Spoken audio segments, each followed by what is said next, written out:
Welcome back, fight fans. Welcome back. Let's just dig right into it. Daniel the Miracle Man Jacobs states, when I beat Canelo Alvarez on May 4th, I'll give Triple G a rematch.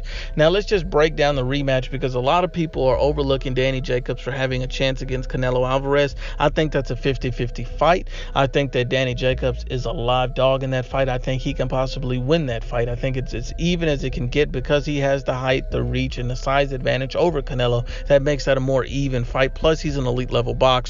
So it is very plausible that Danny Jacobs could pick up that win. Now, me personally, I'm leaning towards Canelo Alvarez for the victory, but by no means does that mean that Danny Jacobs couldn't win. It's a very, very close fight in a small margin of error for both fighters. But with all that being said, if Daniel Jacobs is successful and does get a rematch against Gennady Golovkin, I think that Daniel Jacobs and Gennady Golovkin would make a tremendous second fight. I think that fight would be not as similar to the first as many people think, because you have to understand that, not only is Canelo Alvarez an elite level boxer, but I think that Danny Jacobs is as well. And Danny Jacobs will take a lot of things that he sees from a Canelo Alvarez in Triple G fight into his rematch with Gennady Golovkin. You remember the first fight with Triple G and Daniel Jacobs. It was his first time.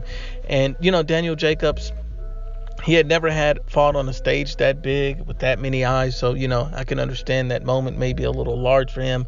Canelo Alvarez has had pretty much big fight after big fight after big fight. So I think that Daniel Jacobs is used to the spotlight by now. I think Daniel Jacobs would thrive in that moment. I think Daniel Jacobs would come in as a heavier, bigger man than Triple G to be able to absorb more shots more effectively this time. I think that his game plan will be more fluid, similar to Canelo Alvarez, to fight on the outside. But unlike Canelo, I don't think Daniel Jacobs will sit there and trade with Triple G. I just don't believe that. I know Canelo Alvarez did that in the second fight. He sat there and traded with Triple G. I think Daniel Jacobs fights him on the outside, controls the fight with his jab. Even though Triple G has an elite level jab, I think it's still a close fight.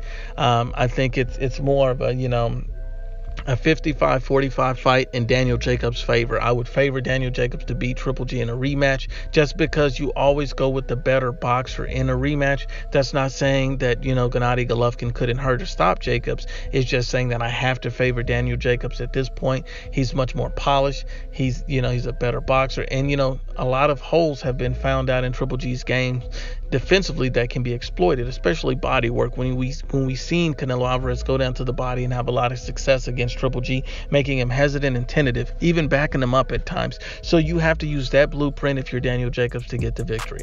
But once again, Unbiased as always is the Ibfp. Please share, like, and you must absolutely subscribe.